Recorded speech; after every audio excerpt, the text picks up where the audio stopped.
first things first. I'm Jenna Wolfe. That's the Hall of Famer Cris Carter. That is Nick Wright. May I just pause for 1 second to wish my daughter Harper a very happy birthday. 5 years ago today, I was in labor. Happy birthday, Harper. That's wonderful. Yes, we're really excited. Have a great day, little one. I will see you soon.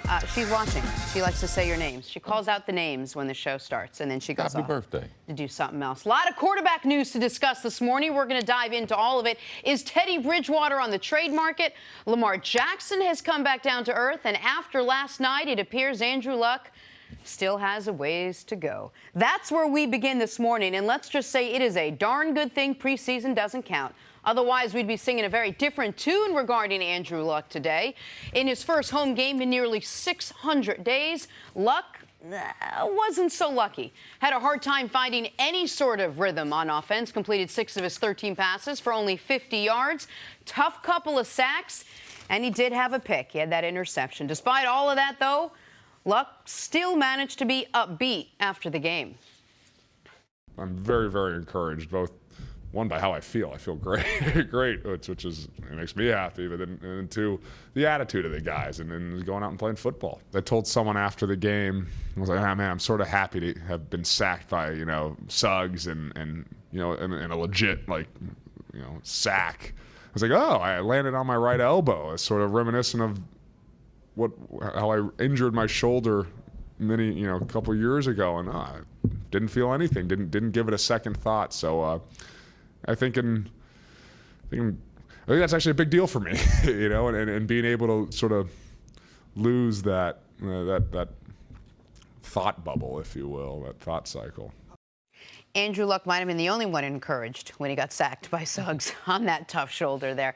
CC, where does Andrew Luck's comeback stand after 2 preseason games now? Well, I was very encouraged because I know how tough the game is. I know how tough the league is. I know how tough it is to play quarterback. So if Andrew Luck hadn't been injured and he had played the way that he played last night or the previous week in preseason game number 1, I wouldn't be concerned at all. There's so many things about football that you only get better as far as practicing. I thought it was good that he was able to go against a defense in Baltimore that's going to be pretty good. I think they're returning 11 starters on their defense. They did not, after the intel from the defensive coordinator, they didn't go into this game, Baltimore, as a regular preseason game. They were going to blitz a lot. They were going to play a number of different coverages compared to other. So this test for me, for Luck, I thought was a good one. There's a couple things. One, he mentioned the sack by T. Suggs, and it was good because he gave us insight in on what a lot of athletes feel, but they don't tell us the truth. Hey, you're coming back from injury. Are you concerned? No, not at all. Don't think about it. No, Luck told us the truth. We all think about it, and it was nice that he was able to because it was a sack very, very similar to something he got hurt on before. And that's typically where you land on the elbow, the defender's holding your arm down, and then your shoulder subluxar comes up. So he felt very, very good after that. So getting through that, that's a huge hurdle for a returning athlete. I also saw in the red zone where he tried to force the ball in on 3rd down. That you can't simulate because in practice, the coaches will blow the whistle and be like, oh, he's out of the pocket. We're not going to put him in harm's way. But in the game, he was able to simulate, hey, there's a linebacker right there. Let me try to thread this needle. And the guy was like, no, this is NFL game speed. Let me show you. So the ability to be able to go at full speed, which he did have a failure and throw an interception, I'm fine with that. But getting sacked by Suggs and falling exactly the same way he was hurt a couple years ago, I think is monumental. So I thought it was encouraging. This game is tough. It's tough to play quarterback in the NFL, so I still like what I see as far as him being at the podium, still being enthusiastic, still having that rare smile that we see from quarterbacks after the game. Listen, the sack by Terrell Suggs on that play, I'm not going to hold that one against him because he also said we didn't play the clip, but that's a deep shot, slow developing play. It's 3rd and 7. You are going to need time for that play to work. He tried to roll out a little bit, and this is why, Terrell Suggs is they said in the broadcast, he has 125 career sacks for a reason. The Colts also were without their starting left tackle. I think it was Jack Doyle tried to chip Terrell Suggs, but did not do a great job of it. He comes around. The play, and everyone's focused on that and the interception. I agree with you also that what he said, it is encouraging. He can fall on his throwing shoulder that way and feel fine about it. But what was my biggest concern with Andrew Luck coming back? How much has he learned from being the most pressured quarterback over his first 3 years, being the most hit quarterback in the pocket over his first 3 years, about getting the ball out quickly? And his final play, and I think we were able to put a clock on it, the last play he took, I mean, league average is 2.7 seconds to get the ball out. I mean, he's at 4 by the time he's touched. Now, that's not a play people are focused on because he's not thrown to the ground. He's not injured on it. It's just he's in the grasp. But they pointed it out good from the other angle on the broadcast. He had his running back coming up open in the flat. You can kind of see it there. He had another option. That's the type of thing that Andrew Luck has to avoid. That's the play that was more concerning to me than the Terrell Suggs play, which is going to happen. He had ample opportunity to get rid of the football there and did not do it. Is that rust, CC? Is that just getting the feel of the game back to you, or is that just a fundamental flaw? I mean, we see guys play that way that have played without an injury. So we can make an excuse and say it's rust. It's part of playing the game. In that situation there that Nick talks about, too, it's third down a little bit longer. He's trying to – because everyone in football is like, get the ball out of your hand, get the ball out of your hand, get the ball out of your hand. But also, there's a certain play called that there might not be someone open. All right? There's offensive linemen that have to do their job. This blitz, they had a blitz right here. It was a zone dog where they brought 3 guys and they dropped 1 guy off of his left. So he was trying to make sure that he knew where he was going. And if he does throw to the running back, he's got to throw right over a 6'5" guy's head. So we just can't be too consumed with get the ball out of your hand, protect yourself, if there ain't nobody open, because other people have things to do. So we have to be careful in get the ball out of your hand in trying to run the offense. It's third down. You have to hold the ball sometimes a little bit for guys to be able to get down the field. I think when he runs with the football out of the pocket is more of a true measure of has he learned his lesson from what's happened to him in the past. Did you see anything, besides staying healthy, taking the sack by Suggs, did you see anything encouraging in the way he's throwing the ball and his velocity and anything in any other part of his game? Cris can speak to the throwing motion better than I can, but you talked about going into the first preseason game that's something you were going to watch, and then after the first preseason game you thought it was the same motion that we'd seen from Luck at Stanford his first year up until the injury. To my eye, it looked similar as well. Did you want to see more plays downfield? Did you want to see him open? Listen, if you want to see more plays down the field, they need to upgrade their personnel. Well, that's what I was going to say to answer. So, I mean, we're going to sit here and critique Andrew Luck to death. All this and this and this and this. He don't have great wide receivers. And T.Y. Hilton didn't play yesterday. Right. And so that's part of it as well. But my other big takeaway from yesterday's game is I've been saying there's 2 divisions in the AFC that you can almost flip a 4-headed coin to say who's going to win it. The AFC West, I still feel that way. The AFC South, I do not feel that way anymore. That is, to me, I've seen enough from Indianapolis to know even if Luck is peak Andrew Luck, that's a 3-team race. This is a team that has a lack of talent on defense, has once again a lack of talent at running back. T.Y. Hilton's a good player, but if your passing attack all of a sudden looks like that when T.Y. Hilton's gone, like you don't have enough weapons offensively. They lost Dante Moncrief this offseason, who shouldn't be a huge loss, but appears to be a huge loss. Like that, I look at the Colts and say they've got a ways to go. Even if Luck's going to play better than he did yesterday. Yesterday was a poor game from him on a lot of levels, even if it's encouraging because he could take the hit, because he's getting the experience. But that is a team that what you pointed out on the play that I highlighted that is interesting is you said it was a zone dog. But that's a 3-man rush that got to him.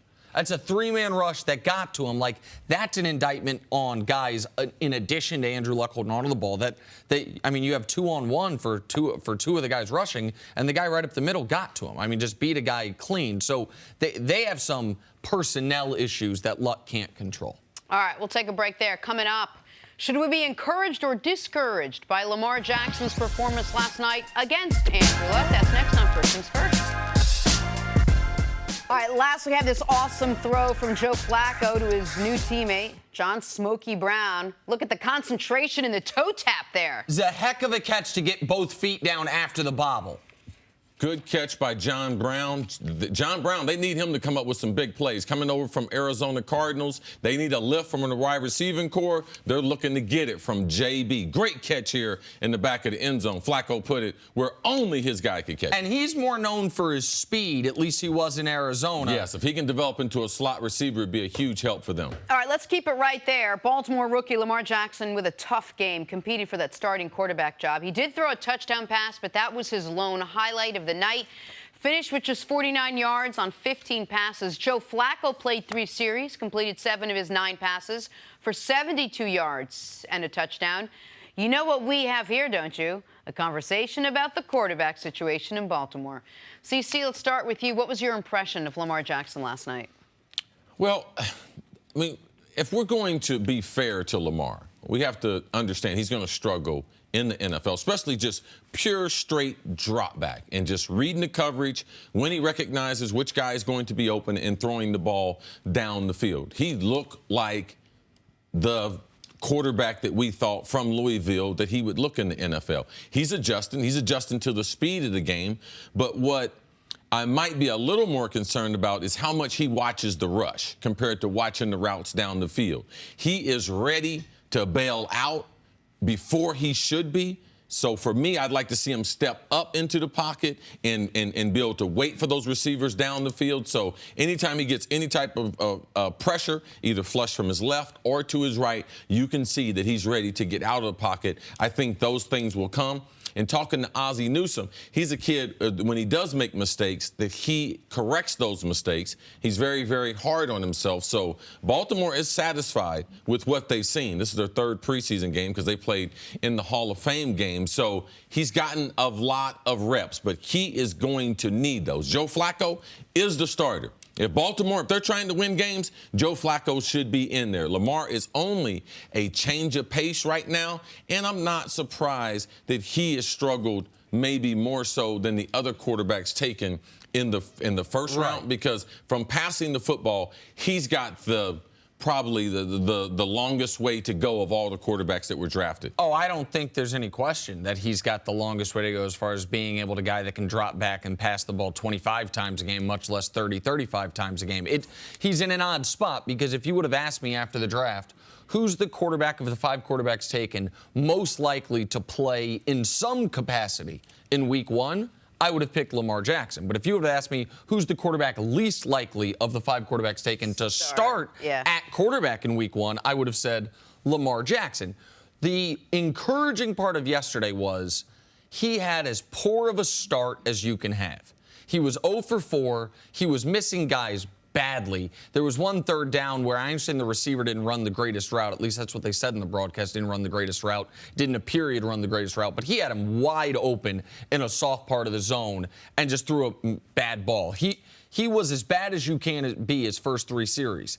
And then he finished the game after that 7 of 11. And the play he made, see, I know you're talking about bailing out while in the pocket on the rush. What I thought was interesting about the touchdown pass was it was a 3rd and 2 around the 10-yard line. He had the corner. He had already bailed out. He was rolling to his right, but he had the corner where he could have run for it, picked up the set of downs. Instead, he went to his 3rd read and got the guy for a touchdown. In the moment, I thought he was going to run for it. He actually ended up throwing for it. If he would have run for it, it wasn't going to be a touchdown. It would have been a first down, but not a touchdown. That was encouraging, but it's going to be a lot of, oh, that's nice, mixed in with a lot of, okay, he is very raw throwing the football, and he's going to bail out more than the other guys because he's the best athlete of any of them. So he has more reason to believe that, okay, if I do bail out, it can still be a positive play, but we know long-term that's a good way to get hurt, and we haven't seen guys who do that repeatedly be high-level successful NFL guys. So that's interesting, this idea of pocket discipline as being one of the things he really has to focus in on. CC, how hard is that to teach a young guy? Because I guess your instinct when you are as athletic as he is to want to bail and run. But how hard is it to teach a guy to stay in the pocket? It's very hard to teach young quarterbacks who are very athletic because at every level they've been able to escape the pressure. The guys least likely to be able to tackle them in space are the guys on the defensive line. But once you get to the NFL, you think those guys can't get to you till you get all those reps and you realize they can get to you. Even on the touchdown pass. Nick, in his eyes, he might have thought he could have got to the corner, but he was going to take a big hit in trying to get there. He made the right decision by pulling up. That's the reason why they had a little soft roll on third down to try to move the pocket so he can get a better throwing lane. What I get concerned about him bailing in the pocket and not having discipline is because I wonder if he can see. Because I know guys who are challenged from a height standpoint, there are blind spots in that pocket. So I believe that Lamar, I know based on talking to other quarterbacks that are his height, they can't see. So if he keeps bailing out, when will he ever be able to trust his field, trust the route combinations, and be able to throw into those dark spots? Because that's what Russell did. He did it early. That's what Drew Brees did. That's what and they did that. And that's trusting early. Your guys and trusting You your have to be able routes. to trust the integrity of the pocket. That's what they call it. You have to know your left tackle is going to brush the guy past you. Your right tackle is going to stay a little more engaged. Guys on the line of scrimmage are going to either know you can get help from your center, double teaming one of the defensive tackles. Those are things that you will gradually understand and get a feel for and won't be in a rush. Because if you are going to leave the pocket, I prefer with him to leave in the middle of the pocket so he can have his eyes down the field compared to spinning, taking his eyes off the wide receivers, because then you can't throw the ball when your head's down. We saw Baker in his first preseason game do this at a much higher level than I would have expected any rookie quarterback to do, which is even when he was leaving the pocket, he wasn't leaving to run, and he was keeping his eyes upfield, and it's how he was able to make the big, if people remember it, 3rd and I think 17 play on the sideline to Antonio Callaway. They ended up being challenged. Like, these are things that the Lamar has not yet developed, and if we're going to be totally fair, some people have questioned if he'll ever develop it. It's one of the reasons why people were saying, should he change position? Because even at the NFL level, he's still a dynamic athlete. Even by NFL standards and big, strong, fat, he is still a dynamic, quick twitch athlete. He said one thing really interesting after the game that I wanted to get your take on, which is he said he thought one of the reasons he had the slow start was he didn't take advantage of the time when Flacco was in there to keep his shoulder loose. Like, and I read it and I was like, that's an interesting thing to say. And I thought about it like, how many games in Lamar's life has he not been the starter? You know what I mean? Has he been on the bench at the start when someone else was out there? And he said he now knows for the next preseason game that while Flacco's out there, to be staying loose like it's pregame. Lamar, watch Tom Brady. Watch Tom Brady in the game where he knows he's not going to take a break. Watch how many throws he throws in between series when they're getting ready to go back out there. He's throwing the ball. That's what the veterans do. It's a lot of little things that people have to learn in trying to perfect their craft and being a professional. And it seems very, very simple, but I think that last night he understood that better when he went in there. And not rusty, but he wasn't ready to throw his fastball on that first play. All right, quickly, we saw a pretty good Lamar Jackson in that second game. We saw shaky Lamar Jackson, some would say, at least to start out last night. Who would you say is sort of the real Lamar Jackson or closer to the athlete we're going to see? I think right now, I think what we are seeing is exactly who he is. A guy who, if he were to be an NFL starter today, would complete right around 50% of his passes, would make a few dynamic plays, and would look way over his skis. Like you said this in the beginning, another quarterback, not controversy, but a quarterback competition.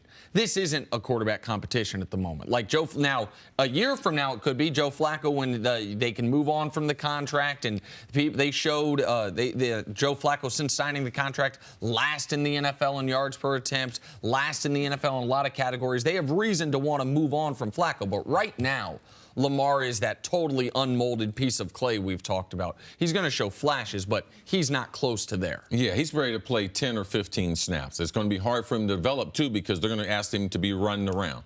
He's not going to be coming in, subbing for Flacco, or being a wildcat where Flacco's on the field, and they're just going to have him drop straight back and throw the ball. So he's going to be doing things that necessarily don't lead to developing discipline in the pocket. All right, we got to take a break there. Coming up, is Teddy Bridgewater about to be traded?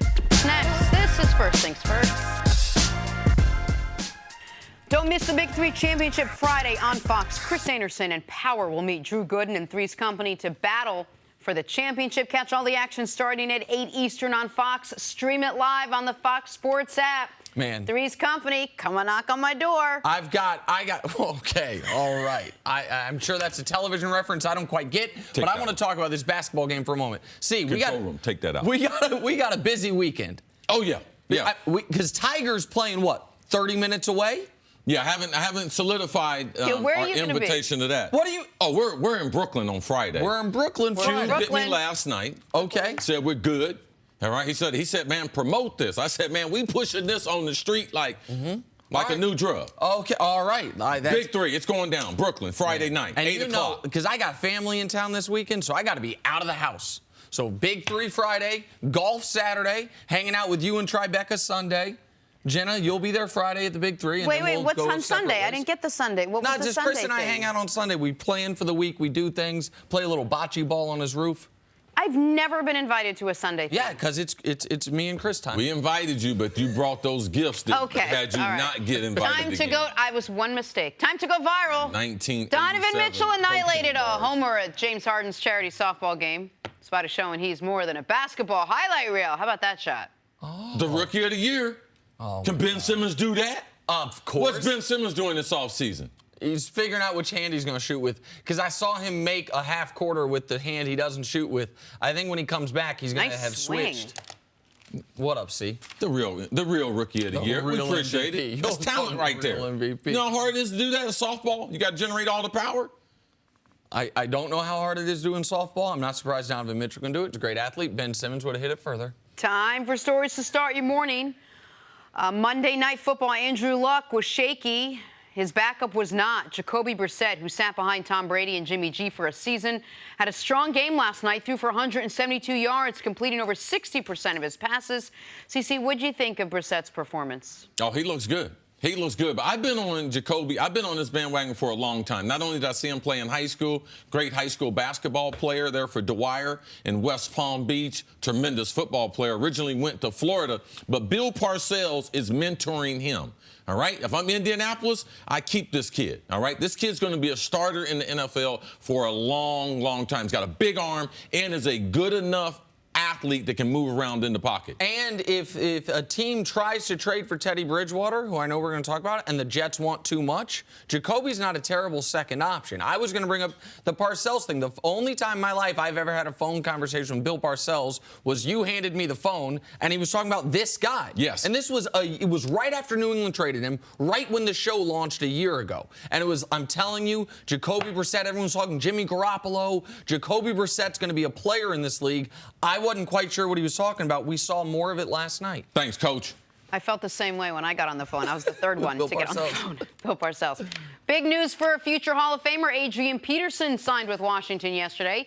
Peterson had an up-and-down season in 2017, playing for the Saints and the Cardinals. CC, how does AP fit with Washington? Well, I'm happy for him. They need a running back. I mean, they need a running back bad. I mean, they lost Geis, the kid from LSU, that we're very excited to see them take over the running attack there. Ken Gruden come up with a system where Adrian can rush the football. If you look at the greatest running backs in the history of the league, don't look at their last year if you want to see the best thing. The last year or two that they play, all of their numbers tend to suffer. So I expect him to suffer this year, just like he did in Arizona last year. So a couple things. One is last year in Arizona, he had 2 monster games. Yep.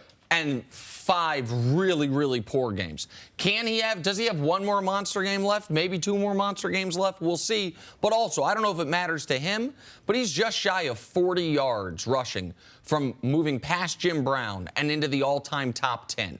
And this is a guy who, I'm not better than Jim Brown, but he is one of the 10 greatest running backs ever. It'd be a nice career accomplishment for him. Yes. Lucky break for the Buffalo Bills. Turns out quarterback A.J. McCarron did not actually fracture his collarbone. That means he'll return to practice soon, according to reports. That being said, Josh Allen will start the 3rd preseason game. Nick, who do you think wins the starting job in Buffalo now that McCarron is back in the mix? Just real quick, listen, America and football reporters, I have a hard enough time getting my man across from me here to pay attention to any of these reports. If we're going to get the injury reports wrong, too, now, I don't know how we're going to do a television show. You need to get your injury diagnoses right. I think A.J. McCarron now can win the starting job. He can play in the 3rd preseason game. I don't think they wanted to start Josh Allen the first week of the season. Assuming he's healthy enough to play in the 3rd preseason game, I think he'll be the week 1 starter. I'm glad he doesn't have a broken collarbone, but I think they should go with Josh Allen. Talking to the coach this summer, they're very pleased with the way he's developed. And if you have a rookie that's that close to a veteran, you are better off getting the benefit of the reps of putting Josh Allen in the game. So, AJ, I'm glad he's not out for an extended period of time, but Josh Allen should be the answer week number 1 for the Bills. All right, finally, the Cowboys receivers have an interesting training method to help build hand strength. They carry bricks after practice from one end zone to the other. The bricks weigh 25 pounds, for those of you considering this as a training method. CC, how does this help receivers? Oh, this is great. The Dallas wide receiver coach, they've never done this drill before, but he came over with this drill. And what it does is allow your hand to become stronger, but also what people negate in thinking about wide receivers, they forget about the forearm, because a lot of times you're grabbing, not at the ball, but at other people's jersey, hands and everything. So your forearms get a lot stronger. Your ability for your grip pressure to be able to increase. It's really hard to do that besides squeezing something. So it's allowing you to carry these bricks, strengthen your hands, also strengthen your forearms. So it's a little small thing, but that's how you become great at the craft. So great exercise by the wide receiver coach who's new there in Dallas. How long they've been doing this, see? Something similar. I know famously Jerry Rice caught bricks from his dad, who was a brick mason or a bricklayer. He would throw them off the roof. Jerry would catch them when he was a kid, set them down. This is obviously a more evolved version of that. Yes, there's another version that we saw Odell doing where they drop the bricks and they catch them in their hand. So this is a good team drill to be able to do as a wide receiver coach or as a youth coach. Get you some smaller bricks or some rocks. You know, the kids always have some rocks around them and everything. But we've seen Odell and other guys where you don't have to walk with it and you can basically drop it and you still increase that overall grip pressure. Grip pressure is very, very important as far as catching the football in traffic in the NFL. And when you're doing something like this is because all the receivers lined up, and they did a bit of a contest. Who could do it the longest? Yes. Is that just a test of will more than a test of strength? Like Cole Beasley won it, and someone said it to me. I was like, Cole Beasley better win it. He has to win every drill that has to do with almost determination, because when you're that size, that speed, you've always got to be the guy who lasts the longest on those types of drills. What is that? Who's supposed to win those types of drills? The best player. The best player is supposed to be the best at everyone. That's what I've always done. I'm always going to be first. If they run 3 miles, they run 30 yards. Like, besides Randy Moss, like, I'm going to try to be first. And if they can't get me, if I can't get them because of the speed of it, I can hang in there longer than anyone else. So the best players, you're hoping that they're the best at these little things. That's the best example. Cole Beasley won it. There you go. That's our guy. There Best you go. rapper on the team. Best It might have something to do with gravity and stuff. He's closer to the ground or something. Like, it's something to do with gravity. Moving on, the Jets have themselves a surplus at the quarterback position, a sentence no human has ever said before. While Sam Darnold is trending to become the Week 1 starter, teams are beginning to inquire about Teddy Bridgewater. According to reports, at least 2 teams have called Jets and expressed interest in the former Vikings quarterback. CC, which team would be the best fit for Teddy Bridgewater? The New York Jets. You know how long they've been searching for a quarterback? Like, what the, like, goodness gracious, like, Teddy is 25 years old. Why trade him? If people want him now, people are going to keep calling. People kept calling for New England, even though what Belichick said, I'm not going to trade Garoppolo. Oh, okay, we'll keep calling. Kyle Shanahan, ultimately, he got a phone call where Belichick called him. Quarterbacks are a commodity. If you have them and they're young, keep him. His value is only going to go up. And he's going to have to play some football this year. Even if they start Sam Darnold, he's not going to be able to make it through the whole season and not be injured. But they got McCown if they need an emergency quarterback. And so, look, Haven't you seen Josh McCown play enough? I have seen Josh McCown play. So do you want to see him in the game? No, I think Teddy's better. I think right now Teddy's the best quarterback on the roster, to be clear. But I think they are going to start Sam Darnold. And I also think Darnold, McCown, Teddy, they're not competing for a playoff spot. So, like, maybe look at this from a slightly different perspective, as far as not if you're running the Jets and keeping him. If you're running another team, which of these teams should have the most interest? I came up with 4 teams. Tell me what you think. There's Jacksonville. Now, Jacksonville, I think, should have pursued him more this offseason. Jacksonville, I think, maybe already made their bed by giving Blake Bortles an extension. They didn't have to. And if you want to say Jacksonville made the AFC Championship game, they want to run it back, fine. But then there's Miami, there's Tampa, and there's Denver. Miami has Ryan Tannehill. We haven't seen him play football in over a year. This is the last year that his guaranteed money is so onerous on the team that they can't move off him. Next year, they'd be able to. Denver, we know they're looking for a backup, and when Case Keenum's your starter, with respect to our friend Jenna Wolfe, you might also be looking for a starter.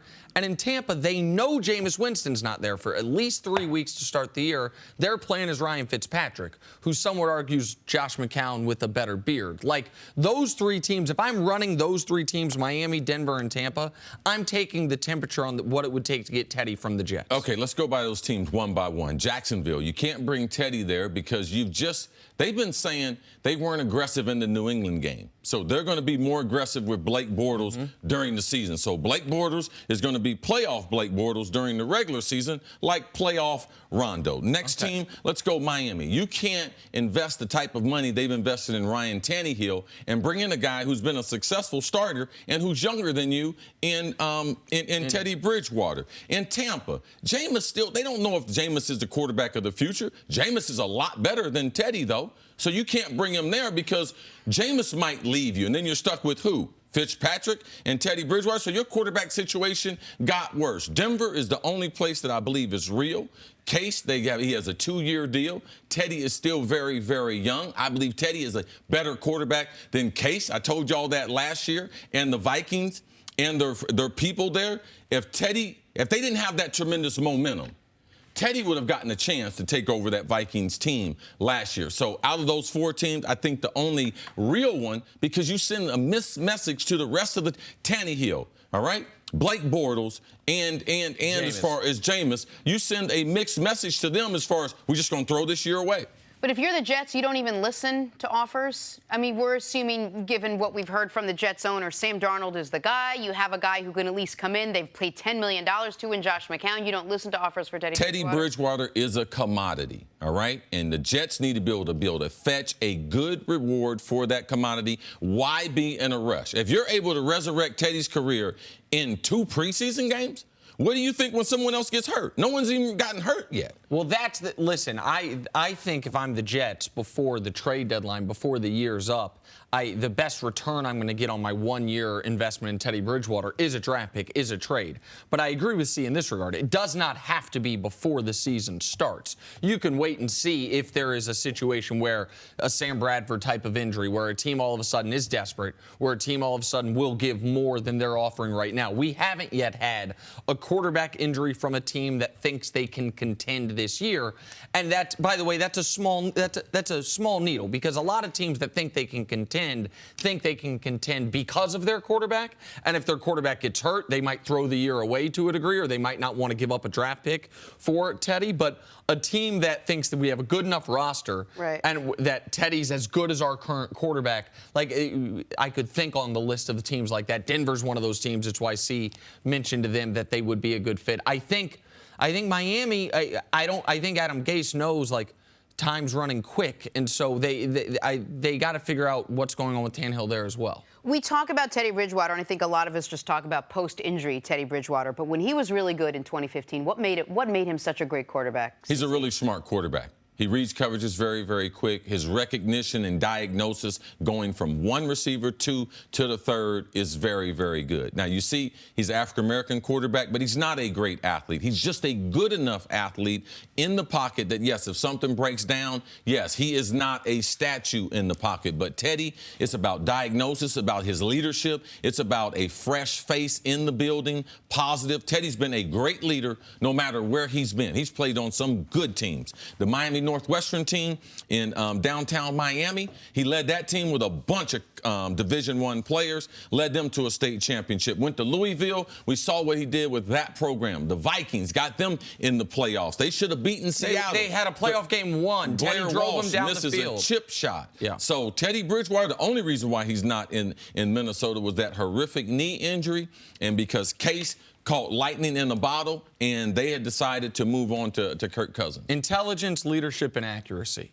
Those are Teddy's 3 calling cards. Does not have the strongest arm, is not a great athlete, and obviously, even though he's been good in these 2 preseason games, he took the 1 hit on that same knee that he had the horrific injury, popped right back up. You do worry until you see more sustained action from him about his durability. But he's smart, teammates love him, and he is wildly active. And I can guarantee you no one's going to call cap, so people will be looking for a quarterback. Teddy Bridgewater, they're going to keep calling. And that comeback from that knee injury, nothing shy of remarkable. Really great story there. All right, coming up, how worried should Tom Brady be about all his missing teammates? Eric Mangini joins us next on First Things First. Back here on First Things First, former NFL coach Eric Mangini joins the show. Hey, Coach. Hi, Jenna. How are you? Good to see you, sir. No handshake today? Oh, I tried to stop the weird Oh, handshake. did you? You missed it. I knew it. See, someone's got to give me a heads up if we're changing the game. I get made fun of for the handshake, but then I don't do it. Chris, you see how nervous his arm got? No, Like I was going to see, is he going to say anything? He's big weird, He Coach. said something, and so I knew you. I got to get the scouting that. report. Absolutely. Did we get to the bottom of that? We've got a system. Yeah, Coach He's going to needs stop his week handshake. number 8 looking at the schedule. Oh, you know what? As This is Coach's schedule grid. If you know anything about the Patriots, it's that they rarely worry about anything. Trailing in a game, no problem. Edelman out 4 games, no problem. Losing their first-round pick offensive lineman Isaiah Wynn for the season, leaving Tom Brady basically exposed, no problem. When asked about replacing Wynn, Bill Belichick said, quote, "Depth's like an insurance policy. If you need it, then you're glad you have it." All right, Coach, how big of a loss is this for Brady and the Patriots, losing Wynn on the offensive line? It hurts. It hurts a lot. And it is interesting when we talk about New England, everybody talks with a sense of calm and they'll be able to replace, this guy easily or that guy easily, as opposed to, we need to go trade for Khalil Mack and get Tom Brady more help. Like, we don't usually talk about that with New England, and there's good reason for it. The idea that Trent Brown is their starting left tackle, I was with Trent in San Francisco when we drafted him in the 7th round. He's a giant man, but I never would have thought he'd be the starting left tackle for the New England Patriots 4 years later. But that's what Dante Scarnecchia does, and I brought his name up a ton of times. He needs to be in the New England Ring of Fame or whatever that is around the stadium, because he has done such a good job with so many different guys fitting in, similar to the way they do the job they do with the receiver. So I'm not as worried because of Dante and the things that they're able to do and the way that they'll help whoever comes in at right tackle and the way that they'll help the offensive line to allow them to be successful. But whenever you lose your first-round draft pick, who is an emerging player, I mean, it's terrible. I'm not underselling at all the job Dante Scarnecchia does. I've heard you talk about him and others talk about him in glowing ways the way I've never heard an offensive line coach talked about. So I recognize that. But isn't it fair to say we don't yet know the job he's going to do with Trent Brown? They traded for Trent Brown during the draft. Like, in addition to trading for Trent Brown, they used their number 1 pick on a guy who they wanted to transition from guard to tackle. Like, the reason that this guy who you thought would never potentially in 4 years be the left tackle for the Patriots is going to be the starting left tackle is not necessarily because that was the plan from the get-go. That is now the only plan they have. They lost their swing tackle this offseason to Dallas. Obviously, Nate Solder left in free agency. And so 2 guys they acquired on draft day, Isaiah Wynn and Trent Brown, were supposed to compete for that spot. And now Isaiah Wynn's out of the competition for either tackle spot for the season. Like, I'm not saying he can't do a good job with Trent Brown, but I don't know if Trent Brown can play left tackle in this league at a starting capacity. Well, he's been working at left tackle. He's been playing in the games. Have you talked about him? What? From the preseason games? Yeah. No. Have you stepped back and go, oh, wow, they've got a real problem with protection in New England? No. Then he can play left tackle for the Patriots. I mean, the fact that it hasn't come up and it hasn't been an issue is really encouraging. Obviously, it's a little bit too much of a stretch to make that decision now, but we're not talking about the issues they have. We're not talking about Nate Solder's replacement creating havoc for Tom Brady. And to me, that's a good indication of the fact that, the problem, maybe it's not perfect, but it's better than people thought. No, they got problems, though. The left tackle, now, is he as good as the left tackle that they had, Nate Solder? No. But Dante Starnecchia, they are going to be staying up late at night because they're going to have to be very, very creative in the run game. And I believe it's more important that they develop some type of running attack because they don't know who's going to be there on the offensive line. And you can't back Tom Brady up 45 times a game and think you're going to be able to survive him at 41 years of age. So I just believe it's very, very important that they come up with some identity in the first month of the season. I wouldn't be surprised if they struggled. If you look at New England, when do you want to play them? You definitely don't want to play them in January. You don't want to play them in February. But if you keep going back in the months, December, November, you got a chance. But, man, October, that's your last real month. And September is where they can be got because they're still trying to find. And if you look at their record month after month, it just gets better and better. And I think that they'll try to figure this out in the first month of the season. That being that they'll go a little unbalanced line at sometimes. They'll go 2 tight ends. They can't play as much 2 backs or 3 receivers as they want to because you have to be able to protect that offensive line and protect Tom Brady. That will be a priority coming out of training camp. So when we see week number 1, we will see what they've come up with. But it'll be really interesting to see as we go through games 1 through 4 how much they change and what's their identity. And I always thought that the early part of the season was the hardest part of the season because you don't know what you're getting from everybody else, and there's changeover in coordinators and head coaches, so that dramatically changes the scheme. But you also don't truly know who you are.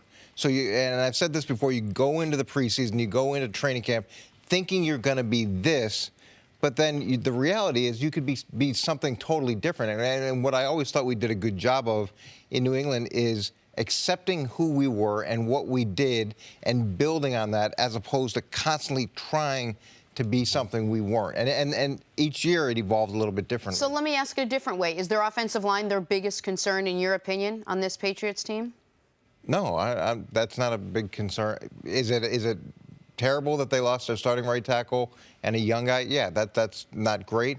Is it my biggest concern? No. I think Dante and I think Josh and I think Tom will figure it out. I would be more concerned about their defensive line as a unit because you don't have a quarterback. If you have a weak unit, which their offensive line is one of their weaker units, a quarterback can save that. A good offensive line coach by knowing what you can and can't do. If you don't have no pass rush, you have to blitz, you have to play more man-to-man. Those are things I still would be more concerned about. Coach, would you agree with that coming out of New England at this point, even though they did create a pass rush in the first couple of games? And just based off of last year, they obviously struggled defensively. They lost their defensive coordinator, so they don't have that continuity. They don't really have a one guy who's going to call the shots. It's sort of a group effort.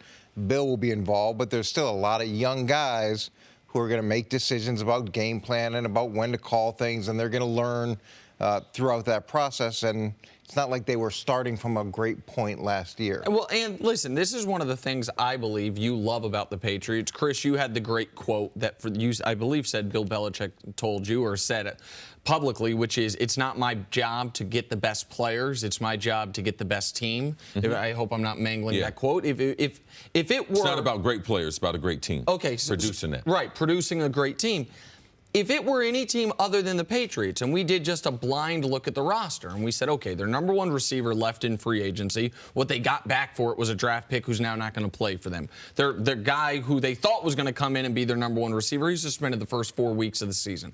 Their number 1 corner left in free agency. What they got for him was Jason McCourty. Like, we go down the list, right? They lost Dion Lewis in free agency. They lost Danny Amendola in free agency without bringing a lot of guys back in. I know in the running backfield they brought in Jeremy Hill. They drafted Sony Michel, but when they lost their left tackle in free agency, all these things, we would say, man, that team is not equipped to be nearly as good this year as they were last year. With New England, we don't have those. We have learned since they've won at least 12 games every year since 2010 that they will find a way. I do think Chris's point about the first month is a time to get them, and the fact that you make fun of me on the schedule grid, first 2 games of the year, Houston and Jacksonville. There's 2 things I know. Those are 2 teams with excellent pass rushes. Clowney's back as a full participant at practice this week. Watt, Clowney, Merciless the first week. Maybe the best front in football in Jacksonville, certainly in the AFC in week 2. That's a tough opening 2 weeks if you're in flux on the offensive line, when you also don't have Julian Edelman. Like,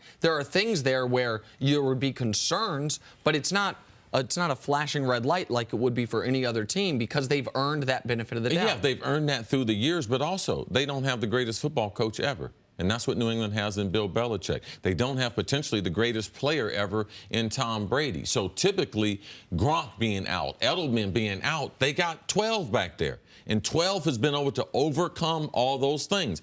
I believe this is one of the more tough obstacles that they will have to overcome. And that would be losing Nate Solder in free agency and then now losing Isaiah Wynn, their first-round draft pick, early in training camp. And New England may lose household names, but then New England creates household names. And so there'll be a whole nother group of names, whether it's the receiving core, whether it's a young offensive lineman, who nobody knows right now, who people will know about shortly. And that's all based on the fact that they're able to go in, do their role in that system, and they win. And when they win, everybody's boat is risen up. Yeah, I didn't know Coach Mangini until he went to New England. Boom, just like that. And now we all know you. Stick around, Coach. Coming up, how worried should the Colts be about Andrew Luck next on First and True? Back here with Coach Mangini. Coach, Indy fans waited with bated breath for the return of Andrew Luck. They would have loved the 2016 Luck. They would have settled for a pretty good 2018 Luck. They got neither. In his first home game in 600 days, Luck struggled, completed 6 of his 13 passes for just 50 yards, tough couple of sacks and an interception. Despite all of that, though, Andrew Luck still managed to be upbeat after the game. I'm very, very encouraged, both one, by how I feel. I feel great, great, which is, it makes me happy, but then and two, the attitude of the guys and then going out and playing football. I told someone after the game, I was like, man, I'm sort of happy to have been sacked by, Suggs and a legit, sack. I was like, oh, I landed on my right elbow. It's sort of reminiscent of how I injured my shoulder a couple years ago, and I didn't feel anything, didn't give it a second thought. So I think that's actually a big deal for me, and being able to sort of lose that thought bubble, if you will, that thought cycle. Coach CC is questioning Andrew Luck's state of mind It reminds during me that of a press guy, conference. of one of my roommates and stuff when they came from High Street, and that's a street in Columbus where all the bars and everything are, but he had a little bout with some mushrooms or something there. That's what that guy Luck was. does have a great disposition. Has man. a great I loved disposition. getting sacked by Terrell Suggs. It was great. Best I was time happy ever. about it. It's all a right. great outlook on life. 2 preseason games now. Where does Andrew Luck stand? What do you think about his comeback now? I actually get why he's so happy, and from a coaching perspective, I'd be happy too. The fact that he went through the process of getting hit, of dealing with that type of contact, and he does feel good. It's not like he's got soreness in the arm. It's not like they've had any type of setbacks. He's playing in games. Now, look, this is a new offense. It's something that he has to learn as well as everybody else. So he's dealing with the comeback. He's dealing with all the firsts that you go through as an injured athlete, and he's learning a new offense. I wouldn't be happy about trying to use the tight end to chip on Terrell Suggs. I think I would get that addressed in the meeting. But the other stuff, I think it's gonna come for him, and he's gonna get better. Yeah, I think the live game action is very, very helpful, and he gave us a glimpse, just a brief moment where our athlete gave us some honesty, because we all go through that. Once we've been injured, we all go through, we have questions, man, can we do this? And he's been very, very just real as far as where he thought his career was, and there were times where he thought that he wasn't going to be able to play football again. So getting sacked and having that thought bubble removed and falling on his elbow the way he was injured a couple years ago. But at the end of the day, man, he's got to have some players to be able to throw to. Even when he makes the bad decision in the red zone, he's trying to do too much. The fullback is running the flat route. He's getting ready to run out of bounds. The fullback's going to be challenged catching the ball anyway. Yeah. So I don't even know why you're going to throw to him. And then you got a tight end that's getting ready to run out of bounds also. So these two guys are not going to be able to make Andrew Luck get good. Sell the ball out of bounds. Know your personnel. Know that fullback's not going to be able to do anything. That tight end's not going to be able to make that play. What's Jack Doyle doing? Just protect the field goal, protect the 3 points. So don't try to do too much in that instance. But I like the fact that he's able to get real contact. He's able to even make mistakes, because that play, coach, is blown dead in practice. So to be able to see how guys are reacting at real speed, I think it helps him, Nick.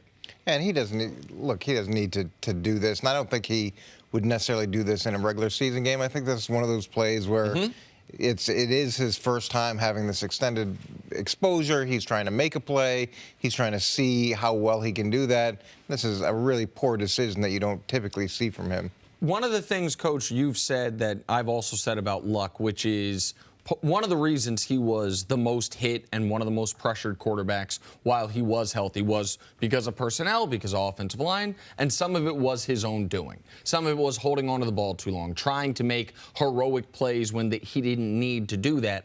I want to show the other sack he took, and you tell me what you see on it, because I see a guy who held onto the ball far too long. I mean, we had a clock on it. He's untouched until you get to the 4-second mark. Now, the clock runs a little late from where he's first touched, but he is untouched to the 4-second mark. To me, this is one of those times. Now, he doesn't get hurt. They whistle the play dead. They don't even take him to the ground. That's something Luck's got to get the ball out of his hands quicker. Cris saw something a little different than I did. What do you see on that play? Well, I see the first-round draft pick at his center getting bowled back, and this is the center of the pocket. He knows he's got a guy bailing out to the left, so they've got 3-on-2 over the left. All three guys on the left, the center, the left guard, the left tackle, they're all first-round draft picks. If I'm Andrew Luck, I would like to think that the center of the pocket is going to stay firm when I have three guys blocking two. I mean, did he hold it too long? I don't know. I think those guys should be able to hold up. This wasn't a this to me wasn't a heroic play that I've seen him do a bunch of times where it's a 5-yard completion and he's getting blown up. There is actually a hat for a hat there. Right, and you have to be careful. They had a little zone dog on him. They brought 3 off his strong side, off his right, and then dropped the guy into coverage. So he had to recognize that. They changed coverage on him. When you get flushed in the pocket, sometimes the best decision is not throwing the football, eating it right there and punting. Coaches teach us all the time, you will not lose games punting. But you try to throw over that guy's head, you get hit with your arm extended, that ball gets tipped, you get intercepted. This game is a lot easier when we watch it in replay. But watching it live and being in action, it's hard to make all the right decisions. He didn't make a bad decision there. So a lot of times with Andrew Luck, we're going to watch him now and be like, Andrew Luck, he needs to get rid of the football. So every time we're going to be like, throw the football, get rid of the football, don't run the football. Right. Andrew Luck is a football player. And a lot of the decisions that he had, now that he looks back on them and saying, you know something, I got to be available for the franchise. But he is still a football player, and his overall toughness, that's the reason why people thought he would be one of the all-time greats. All right, if you taking away the hit that he took and the fact that he came out healthy, which obviously was the number one priority, what else did you see from Andrew Luck? What did you take away? Was there anything you saw that you're like, all right, I could see the remnants of who he was and who he could be this season? Yeah, he hasn't played in a long time, and for quite a while during the preseason, he was throwing with like an undersized football, and then we didn't know when he would be in pads. Then he finally took some practice. All these things are big accomplishments, and they don't seem like big accomplishments. But after losing all of last year and after having the injury either misdiagnosed or mistreated, these are great steps. And every time that he goes through a week and he's not overly sore, he goes through the week and he starts understanding the offense. Yeah, you keep checking those boxes. They've got a real chance. And I know I had heard you earlier saying this to you, the Colts weren't a contender. But if Andrew Luck plays like I expect him to, they got a chance to play with anybody. Well, listen, I know you're not a big fan of if a quarterback is one of the elite quarterbacks, one of the top paid quarterbacks, talking about the personnel around him. And so I know that's one of your pressure points. I just look at the personnel around him and I say, okay, I know T.Y. Hilton wasn't out there last night. But even if he was, how good are his receivers? When's the last time, if it was the last time Andrew Luck had an above-average running back when he was at Stanford? Because he doesn't have it this year, at least no one that we know of. Who is the biggest defensive playmaker on the Indianapolis Colts? Is it Malik Hooker? Because Malik Hooker's a fine player, but if he's your best of your 11 starters, that means you don't have a great defensive player, much less a great defensive team. And so I look at the AFC South for a long time has been the weakest division in the conference, one of the weakest divisions in football. I don't think that's the case anymore. Not with Houston coming back healthy, Tennessee being a playoff team, and Jacksonville being a team that won the AFC Championship last year. I just don't see the personnel around Luck, even if he is the Luck of a few years ago. But you've got 3 number 1 draft picks on your offensive line. Yep. Okay, they should help with the running game. They should help give Andrew Luck time to allow receivers to get open. And you only have limited resources. They've spent a lot of resources on that offensive line. That should improve those other areas. In terms of the defense, there's a new defensive coordinator. Everything is new. He's dealing with that component of this as well. A new system, a new approach, all those different things. We're going to have to see how that plays. The one thing that I see, too, is Andrew Luck has a lot of confidence in who's coaching him. And Frank Wright. They have a great relationship. You could hear that in the telecast last night. And also, he has confidence in the organization and the medical staff. That's not something that he had last year. So it's not always just X's and O's. It's not always did I get sacked, did I throw to a back, to a check down, did I read the coverage. Andrew Luck has confidence in the people that have control over his life. And that's a great thing for the Colts and for the NFL. Thank you for listening to the First Things First podcast. Remember, leave us a review and tell us what you think. Subscribe to the podcast on Apple Podcasts and catch us on FS1 Monday through Friday, 6:30 a.m. Eastern. For Cris Carter and Nick Wright, I'm Jenna Wolfe. So long, everybody.